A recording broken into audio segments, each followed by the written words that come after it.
Hello and welcome to today's talk time. I hope you are excited about today, as I am. We're going to be talking about metaphors that heal, storytelling for the subconscious. So buckle up and I hope you enjoy this one.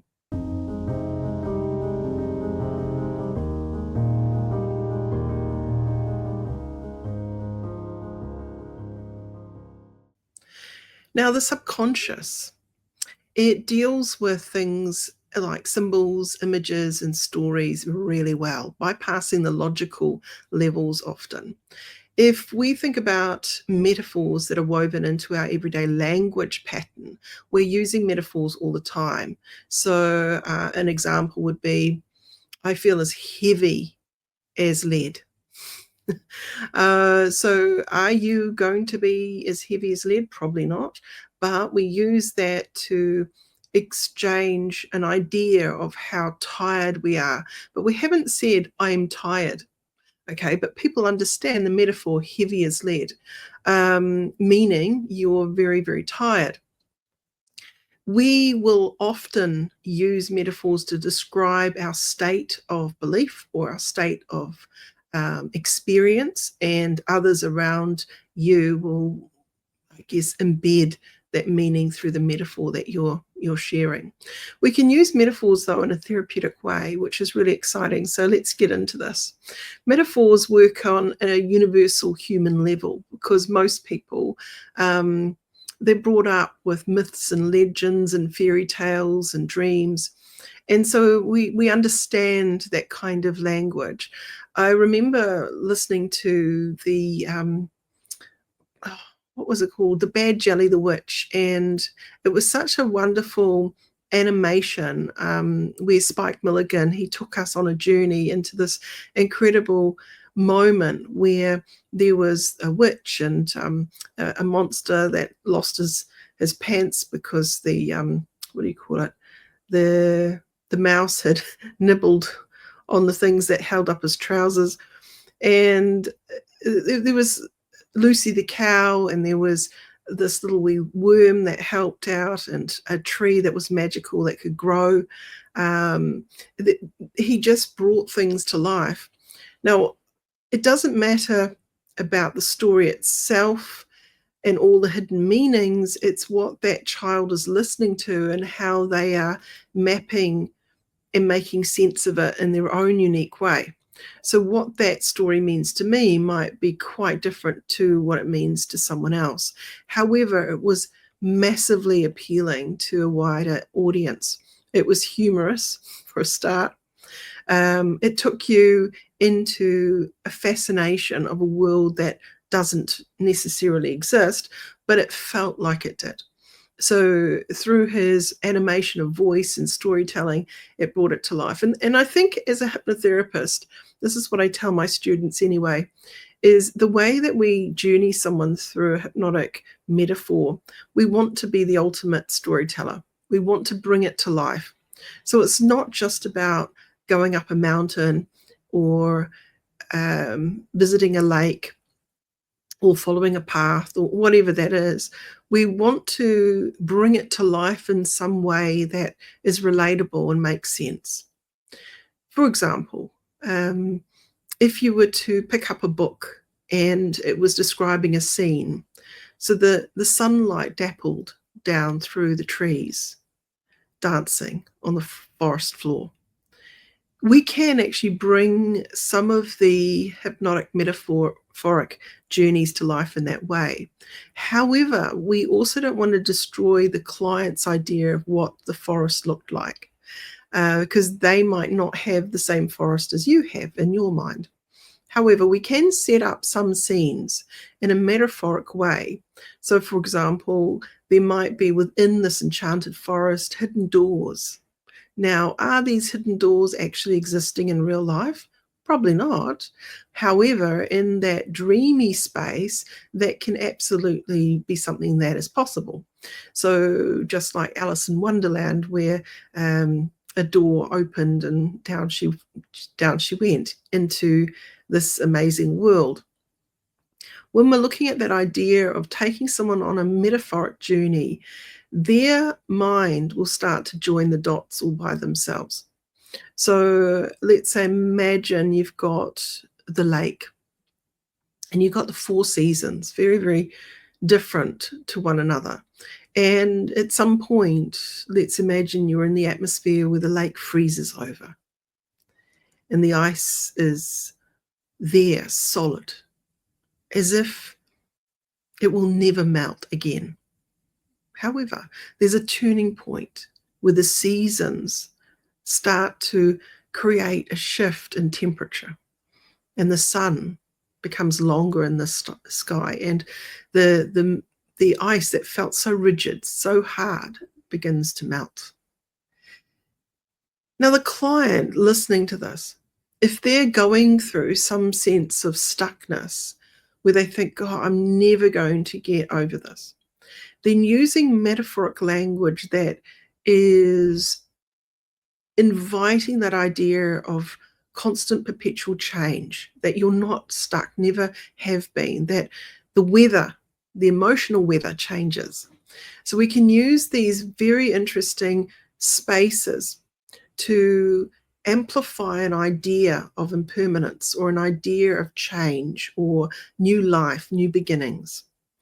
It could be, again, we get into the long nights of summer, where in some atmospheres the sun doesn't even go down fully. It feels like dusk all throughout the night. And if you've never been there, you might not be able to relate. And this is where we want to make sure that when you're talking about a metaphor, we want it to be relatable enough to that person that's come in. So if the person is into cars, then you might do a story or metaphor around cars. If the person is into fishing, you might do a metaphoric journey around fishing. So you're appealing to that person's interests and you're allowing embedded symbology or sort of ideas to be in that landscape that is familiar to the client.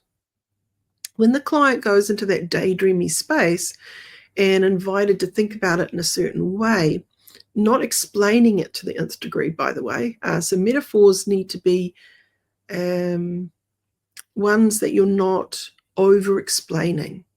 So you're leading the client to a degree. So you might have, let's imagine someone's into ballet and they've been very well trained, but there was a time where they didn't know how to do all of the things correctly.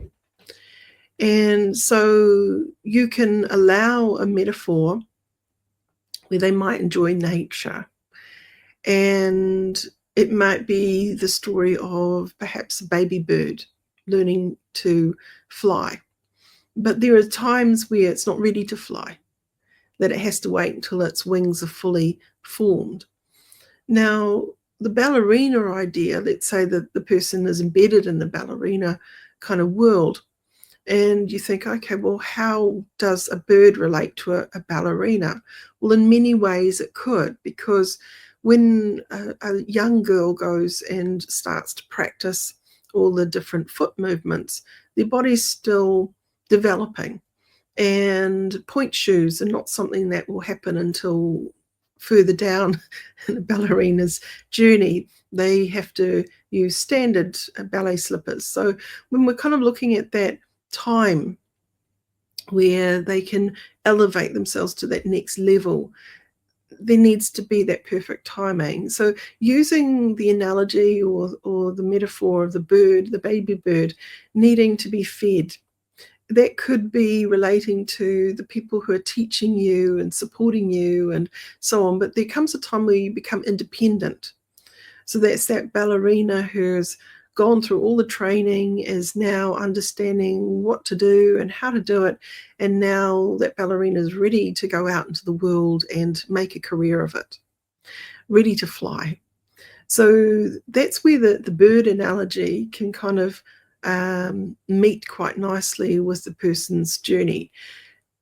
Perhaps the person was scared of going out into the world, And even though all the training and everything was embedded and there, that particular person was struggling around confidence to really, have I got what it takes to go out there and achieve that goal? So they come in for a hypnotherapy session to support them on their journey of confidence. And maybe they had an injury, perhaps that happened, and they weren't able to perform like they used to. And that could be changing direction. So that could be, again, coming back to what kind of metaphor might be around changing direction. Something pops into my mind, and I think of an exciting journey where you come to the fork in the road. Okay, so you can either go down this side or this side, the right side or the left side. It's up to you. But imagine if you embed within that metaphoric story that no matter what path, there's an exciting journey ahead of you. So neither path is right or wrong. It's just different. If a person can feel comfortable with making a decision and trust that even though it might be a different path, it's going to be just as rewarding, just different, that can be very, very useful. So using a metaphor like that fork in the road and journeying things that might be different but perfect in every way, this is where we can start to layer hypnotic language within that metaphoric story. Not every metaphor, like I'm giving you here, has to match the exact issue that the person is going through in that direct way. So, for example, if someone was wanting to compete and win a triathlon, and they're really aiming to be the best athlete, this is not necessarily something that you might directly use as a metaphor in the way of their own journey. You could be the idea of the tortoise and the hare, or something like that, where sometimes slow and steady wins the race. Now, obviously, this person doesn't want to go slow, but it could be that you play around with the metaphor in some way, and there are some understandings. So perhaps you could play with the hare actually wins the race because he goes and gets more clever about things. So the tortoise actually loses in the end because the hare realizes that every second counts. So we can begin to manipulate a very well-known metaphor, meaning story, and we can change it up into something that is going to be more in line with that person's journey, and tweak it up, change it up a bit. This is where trusting your gut when it comes to creativity and creating a metaphor off the cuff can be a really important part of a journey as a hypnotherapist. I hope you're enjoying today's chat about metaphors. There are many classic metaphors, so let's just journey a couple of those. So the mountain climb, going up the mountain. There can be many things that this mountain might represent to the client, the small steps, the reaching of the goals, and the resilience that it might take to journey up that mountain. The healing river, so the symbol of letting go or cleansing or renewing. So I quite like actually the river analogies for some people in the way of, how would we put it? The idea of being water. So it's not just going to a river, but it's about being water that can move through all sorts of landscapes easily. And imagine like you were water and you could move through your world in a really easy way, finding a way to fit in that is comfortable and snug. So that's where we can start to use those kind of stories or ideas. The locked door with a key, finding that inner resource and unlocking hidden potentials, resolving stuckness in some way, or the garden analogy, the growth and planting that seed in your interior mind garden of possibilities. I love using that as a metaphor. Weeding out the old thoughts that don't serve you anymore, things like that. There are so many wonderful metaphors that as hypnotherapists we often go to, but there are also metaphors that you can create that are based on your client's need. So starting with their world, notice their imagery, their hobbies, their symbols. They might actually be using metaphors already. So the client might use, I feel really turbulent, like the ocean. I feel like a storm all the time's happening.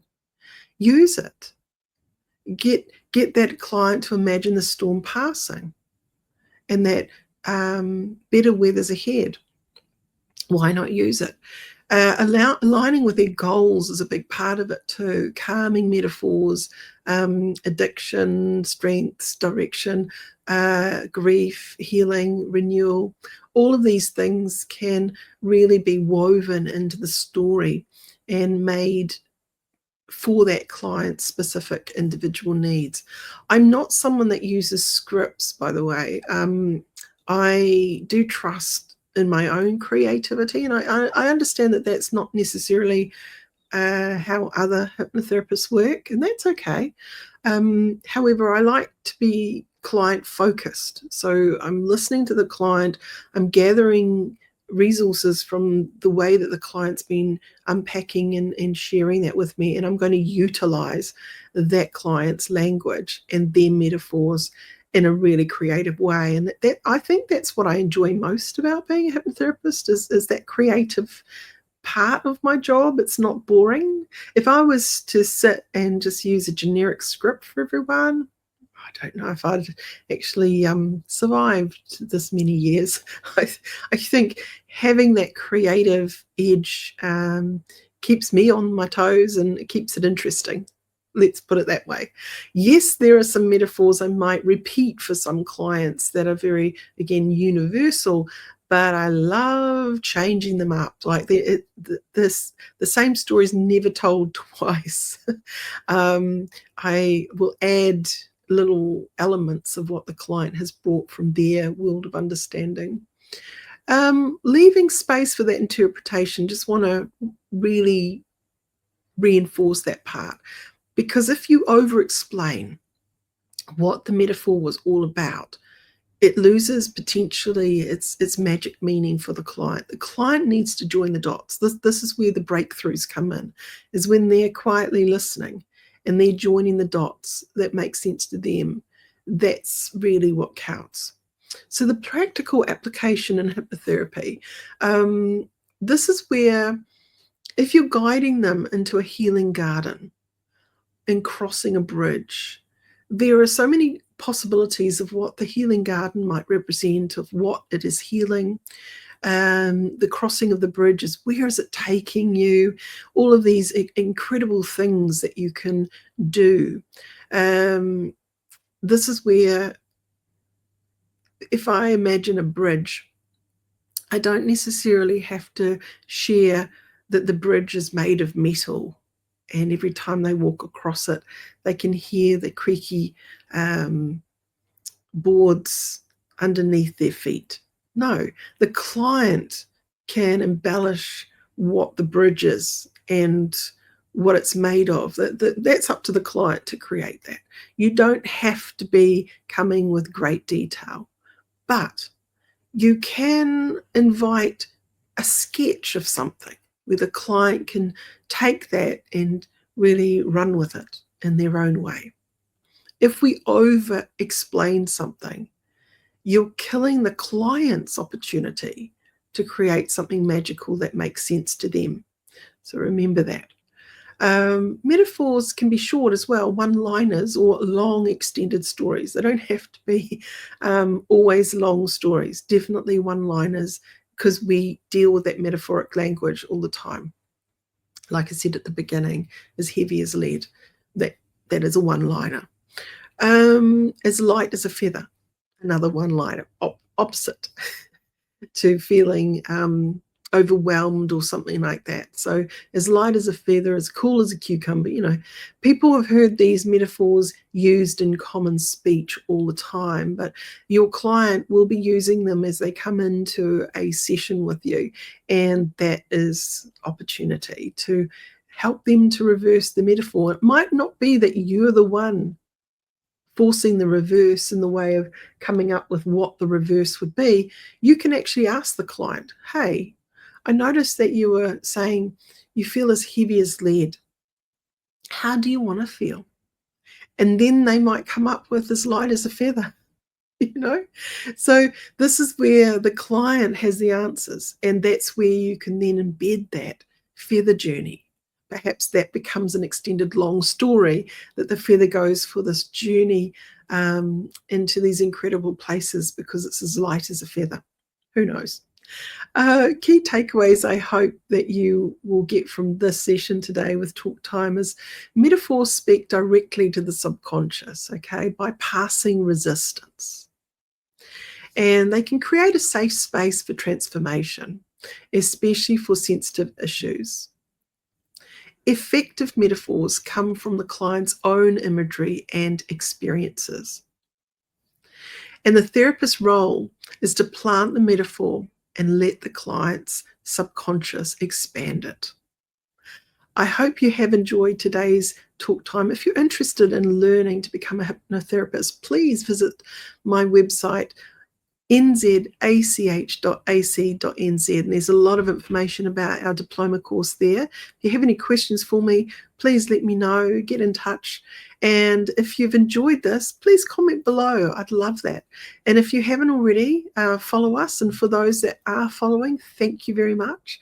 And if you've liked this, like it. It really does make a difference to the algorithms of who gets to see these videos. It is a big world out there, and a lot of creators are posting, a lot of stuff out there. And I'm just a little human in New Zealand posting once a week. And to grow this channel and to get a bigger understanding happening out there into the world, I would love it to have this channel become something that people can come to as a resource and find all sorts of interesting things to do with hypnosis. So thank you for tuning in today, and hope you enjoy the rest of your week. I'll see you again, same time, same place next week. Thank you. Ka kite.